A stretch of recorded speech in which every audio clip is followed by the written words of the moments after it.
Hello, welcome to the new video. In today's video, we're going to take a look at a Roserade in the Open Great League with the new fast move of Poison Sting. This Pokemon has a ridiculous win rate in the Open Great League, and today we're going to see if this is actually the case or if that is a bit of a overhype. I'm not too sure because it is actually ranked quite low, so we have to see, is this Pokemon good, is this Pokemon bad? We'll find out together here today.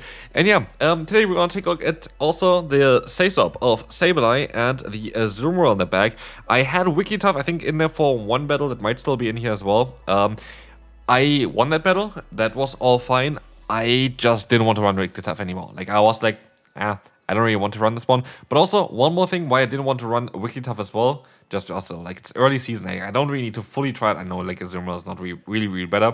But the reason why I want to have Azumarill here instead, I could have actually went for Tapu Fini now thinking about it, is I needed an answer for the Talonflame. Otherwise, if you have Wigglytuff in the back as well, Talonflame is going to be a pain to deal with. And so I rather went for, this Pokemon. There were other options as well. Could have maybe went for Carbink or something. Carbink would have worked out as well. But yeah, we're going to take a look here at this team. And as we will see here, first battle, we won without using a shield. Not every battle is going to be that easy, but let's move on here to the next opponent, where we're going to have the Weezing in the lead. And we have the fastest possible timing for this Pokemon, and trust me, there's very likely going to be another video coming up eventually on this channel where I'm going to take a look at the fastest team again, because we have another Pokemon in here, which is going to be the Roserade, which I can use, which I feel like is a cool combination together with the Greninja, maybe using this as a Say-Swap, Greninja in the lead, and use maybe Ariados in the back, even though Ariados is a little bit worse. But yeah, with Roserade now needing only 4 fast moves to get to 1 Weather Ball, it is definitely a threat, but of course it's kind of getting hauled down by the low amount of health that you have left with this Pokemon. Like, this Pokemon is quite squishy. By the way, the win rate for this Pokemon is 75% against the current meta. In the one-shot scenario, it is 36 wins and 12 losses, which seems absolutely ridiculous. And so, yeah, this Pokemon has such an interesting one-shield scenario. The other one, like the Zero Shield, looks also really strong because you can hit, of course, a Leaf Storm, which one-shots most of the current meta. But the one-shield scenario looks so absurdly good. It is not that great. Like, don't get me wrong, Roserade was fun. This team was fun. I think Roserade has a lot of play. For the competitive people of you, I think Roserade is too inconsistent. Like, that's the issue with this Pokemon, especially with Psyreact being a very common fast move in the current meta. It's quite inconsistent, but yeah, it is still a fun Pokemon to run, and it's still a good Pokemon to run. I don't think it's a bad Pokemon whatsoever, especially if you have in the one-shield scenario a 75% win rate. So yeah, again, this Pokemon is definitely worth using. Do I think it's going to have a lot of play in, like, play Pokemon tournaments and stuff like this? Absolutely not. Here's, by the way, the Wigglytuff gameplay here. This was only one battle that I did with this one. I won this, by the way, even though I should have not won it because the opponent should have got the fast move damage in, but I take this one. And I decided to swap out afterwards into my Azumarill, just thinking about the team and thinking about what could be a little bit of an issue for this team. I just decided, yeah, that might be the better play for me to do it like this. Anyway, we're going to have Feraligatr against us, and we're going to be able to catch a move here from the Feraligatr onto our Azumarill. And that is going to be very, very good, because now we're going to be able to take those resisted hits onto us. Well, yeah, Roserade would also resist the Hydro Cannon, but trust me, it doesn't seem like Roserade is resisting any move, to be fair. Not even Grass type. There was actually one game, I don't know if it's going to be in there, I had to do a little more battles than I usually do. Yeah, like, I went up against a Grass-type Pokemon, they were able to farm me down with a Grass-type fast move. It's double resisted. So, like, that's the thing as well. Roserade is so insanely squishy that it is sometimes a bit difficult to run. Now I actually kind of want to see what the Shadow Roserade would look like if we would ever gonna be able to get this Pokemon, because it would be kind of a funny one. Because, again, you're just gonna be squishy already. You don't really have the fast move pressure. And yeah, Shadow Roserade doesn't look that great. But, yeah, it is what it is. It still wins 30 matchups in the one-shield scenario and loses 18, so maybe if we're ever gonna get Shadow Roserade, would be a fun Pokemon to showcase. Here we're going to see a Wigglytuff in the back. You saw me swapping out there because I know I can still get to another move here. I know that a Leaf Storm is just basically one-shotting everything, and like, that's the thing as well, and that's why I do think it's a great Pokemon to run. Leaf Storm itself just makes it worth it. Like, it's an Overheat clone as a Grass-type Pokemon with a ton of attack. And you get there so insanely fast with a ton of attack, so like, yeah, I like this Pokemon a lot. Moving on, next opponent, we're going to have Sableye against us. This is going to be a Pokemon where we can at least still go ahead and go for the Weather Ball spam. We're going to outspeed them, and then we still have our own Sableye, which can go for the full farm down if I really want to, can use a shield, can go for a charge move here as well. It doesn't really matter. No matter what it's going to be fine here. We're going to have the foul play coming through. This is going to be fine. This is going to allow us to get some nice damage against the Drapion. It's not so fine now, to be fair, but honestly, I hope that they don't try to go and get up like a ton of energy or something, because Azumarill is going to feast on that. But as you'll see, they are not really doing that. We are going to be forced to go and let the crunch go through. We have our Azumarill still in here, which is going to be able to take any hit because nobody is really wanting a Sludge Bomb. Crunch is coming through. We can go for the full farm down here. And in comes the Roserade again here against the opponent's Azu. And we have to play it kind of risky, I guess. We have to hope that we can fully farm them down. And as you will see here, we cannot. We see Impeta here. I think they survived with 1 HP, which is so unfortunate, because if they used the shield it would be cool, but they don't use a shield. Yeah, like this game is over. I need the energy basically in order to deal with it. We will see here the Weather Ball. We're gonna get the shield. We're gonna go for another Weather Ball. This is going to allow us to get the damage onto them, but like it's sadly not enough. If they would have used the shield there, I still maybe had a chance with my own Azumarill, but because I let the Weather Ball go through, I kinda quickly realized this game is gonna be over. Medicham is going to be next, and this is a Pokemon that is going to be very good for my backline, so I'm just going to use the way here to get some energy.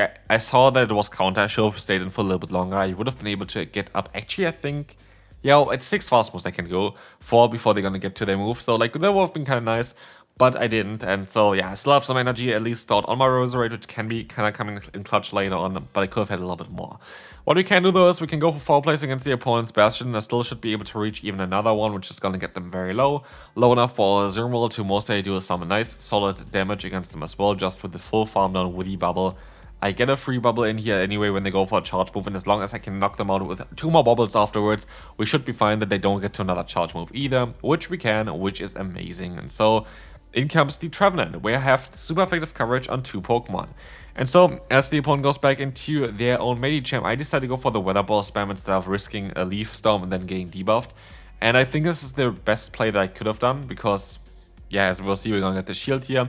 But they're definitely going to be in range now, because Poison Sting is doing quite some solid damage against the opponent with the Roserade here. I like that Poison Sting gets added to like some more Pokemon that are a little bit more squishy, and I feel like this is something that should happen more often. I feel like Pokemon like the Roserade should exist kind of more often in more different kind of niches, where it's like a squishy Pokemon that gets a good fast move, has solid charge moves, and basically gets held back by the stats. Like, I don't know, Greninja is kind of similar to this one, I feel like. You have like a fast move that's really nice and fast, you have nice charge move combination, you have stab moves there as well involved, but you just don't really have the bulk for it, which is cool, because then you have like Pokemon that can work as sweepers for like Go Battle League, but that they're not gonna be super overpowered just because of the moveset, because you need bulk in the Go Battle League. That's one of the most important factors. But yeah, we're gonna move on now to the next opponent. I wish a lot of times that I had something different than Leaf Storm though. While Leaf Storm is great, don't get me wrong, I wish something cheaper. If this Pokemon would get a 45 energy Grass type move, for example, I think it would perform better than with a Leaf Storm. If it's like 45 and like maybe 85 or 80 damage, then it would be really, really solid. I feel like Leaf Storm just takes a tiny bit too long to get to, which is fair because it's an absolutely insane nuke. But as we will see here, we're gonna have a Togetic. We're gonna try our best. We're gonna go ahead and go for some play roughs here against the opponent's Blastoise, which is going to be fine. This is going to allow us to get the damage onto them. And as you all see, we're gonna let the move go through. I hope it's not gonna be a Skull Bash. It is gonna be a Skull Bash. I kinda would like to go for a triple Skull Bash team, by the way, eventually, because there are some funny Pokemon that learn this move. Like, for example, like Raichu learns this move, which a lot of people don't really expect. We have, of course, Blastoise, we have Lapras. There are a lot of interesting Pokemon. Snorlax learns this move, which actually is kind of maybe interesting for the Snorlax to have Skull Bash, because now where Body Slam is nerfed, Skull Bash actually is a better move there, in my opinion. But yeah, Skull Bash is a funny move that is been there basically since the beginning, never been used like really that much, but has, when it's used, like, it's actually kind of cool because you can just boost your own defense stat here, which is really, really nice. Especially for Snorlax, it is for Blastoise, it's kind of nice because you're gonna have the fast energy generation. But yeah, we're gonna move on to the next opponent. Here's the thing with this matchup. I tried to go for the Leaf Storm and I was assuming that I would be able to get there in time before the opponent. Like, I knew I would be not outspeeding them, but I was expecting that the opponent goes for perfect fast move timing, which they didn't, so that just gave me a free fast move, which is cool, because now I can reach this move here just in time, which is going to allow us to get the KO early on. And so we swap out here into our Sableye, which is a perfect save swap for the scenario. Like, I wouldn't really want to stay in there anyway. We are Poison type against the Ground type. Yes, we are Grass type, but we may need to Poison type fast move damage there, of course. But what we can do is we can now no shield this one. Bone Club is coming through. We're going to be able to reach another foul play as well. This is going to be fine. This is going to allow us to get the shield, and as we will see here, Zermroll is coming in. We're going to be able to let the move go through, and let's see what they're going to have in the back. We don't know yet what they're going to have in the back. I hope it's something that we can deal with. The worst possible Pokemon here, I guess, would be Toxapex, because Toxapex would be able to completely shut down a Zermroll, which still has a lot of health left, and still would maybe be able to farm down our Roserade. Welcome to Toxapex. It is so annoying because now I have to hope that I can somehow go for 2 Leaf Storms. I have to hope that I can somehow survive 2 moves from the opponent. Or should I go for Weather Wall and Leaf Storm and play it safe? I don't think it would work out because we still would, like, the opponent can fully farm us down here, and so we need to go for another Leaf Storm. I barely not survive it. I think I need literally like 1 or 2 more HP in order to survive the Poison Jab there. And so sadly, we are going to lose the battle here. It was literally down to the wire now. Superior, great lead, and they swap onto the Drapion, and honestly I think this was one of my favorite games, because what I am doing here is actually kind of perfect, because I was able to get the damage on, I was able to catch the move here, and with it I am going to be able to take all the charge moves on our Zermroll. They have a ton of energy still stored, but we can at least pressure them so much that it's going to be great for us. They're going to go for the Crunch here. I could try to go for the Ice Beam here as well, which I do straight away, and so that maybe wasn't the ideal play, because I would still be able to take a hit from them, and if I farm them down, have Ice Beam for the Superior. Now I'm kind of more like set up for the Superior. That's what I thought, until they revealed that they're going to have more Peko in their back, and I was like, is there still a chance? I'm not too sure if there's still a chance. I really have no idea if there's still a chance that I can still win the battle. It is going to be definitely a bit more of a difficult one, but at least I don't have the Sableye aligned against the Morpeko is what I wanted to say. Good job, me. I'm just sacrificing my Sableye here, trying to basically use that one as a shield, which I'm not too sure if this was actually the smartest, because they're of course going to go ahead and go for the Psychic Fangs here, where I am going to see if they're going to use a shield or not. I hope that they use a shield. Shielding here would be ideal for us, because the other Pokemon does more fast move damage. They decide to use a shield. I can go for another Weather Ball, but can I still win the battle? This is going to allow us to get the KO, guaranteed. But it's going to be that Superior now. I want to see. I'm just going to go for the Leaf Storm. I think this is going to be the better one to go for. And it would have been the better one to go for, even though the one is super effective and this is resisted. Leaf Storm still does more damage if you just get to 1, which is kind of mad. But yeah, we're sadly going to lose the battle there, and this was me getting farmed out by a Grass type Pokemon as a Grass and Poison type. Here we already see why. Yeah, we want to run the Azumarill, because against Talonflame is just going to be a better matchup for us. We're going to be able to go for an Ice Beam. They know that they still survive the Ice Beam here anyway, so no real reason for them to use a shield. But we are going to be able to, use a shield ourselves. That's going to be fine. That's going to be the Fly coming through. And we can go for the full farm down as the Superior comes in. This is going to be a nice Ice Beam, and it's going to allow us to get some damage, and we can swap out now into our Roserade to get out the Morpeko, which we're going to be able to outspeed. But also, because they're currently in the Electric type form, we know that their best fast move, charge move to go for is going to be the Psychic Fangs, which we don't have to use a shield against. And so we should be able to realign here even in this kind of scenario, because let's see here, we're going to be able to go for that nice hard-hitting hit with the Weather Ball coming through, but I still should be able to even reach another one. We can see in Pita here. I'm going to use a shield just to get the damage off.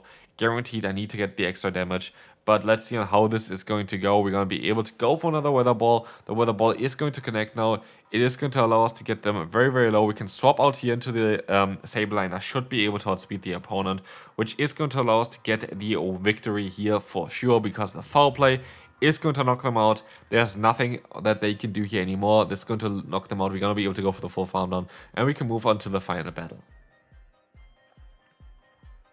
We're going to have a Stunfisk here. That's going to be great. We're going to try our best to go for the Weather Ball as well. Weather Ball is going to now come through. It's going to be able to connect, do some solid damage, and we will see here that the Wigglytuff is coming back in. We have the Dazzling Gleam here. This is going to at least get them a little bit lower. But now what do I do? Do I decide to go for the full farm down against them with my Roserade? How do I play this one out? Let's find out. I decide to use a shield here, of course, because a Swift would do a lot of damage, and I think I can fully farm them down. I think this is going to be very, very good for us. And yes, we can. We have a ton of energy. We have 2 Weather Balls stored. They go ahead and go into... yeah, Galarian Stunfisk again. And I make a big mistake. I should have just swapped out of here. Like, why do I stay in here? It doesn't make sense to stay in here, especially because I did know that the opponent had some energy. So why did I do this exactly? I have no idea. I'm going to go up to the Leaf Storm. I can go for another charge move. Very likely going to get the KO here. Let's see what they're going to do. They decided to use a shield down. I decided to swap out of here. They are not going to go for their own charge move. It's going to be the Clefable with Charm in the back, which is not too bad because they have Swift still. But then again, if you're going to go for a Swift Charmer, would you not go for the Wigglytuff instead? So I feel like Fairy Wind is kind of needed on Clefable to even justify using it because there's just a better Charmer with a Swift. But yeah, if you don't have Wigglytuff, I guess this Pokemon is going to be great. I honestly wonder sometimes what Pokemon is the one that I did the most battles with on my teams. And I think it could be actually Wigglytuff because it has been good basically since the beginning. But yeah, I don't know which Pokemon it is for you. Let me know down below what Pokemon do you think you did the most battles with. But that's going to be it for this video. I hope you enjoyed it. And if you did, feel free to leave a like and I will see you then. Bye bye.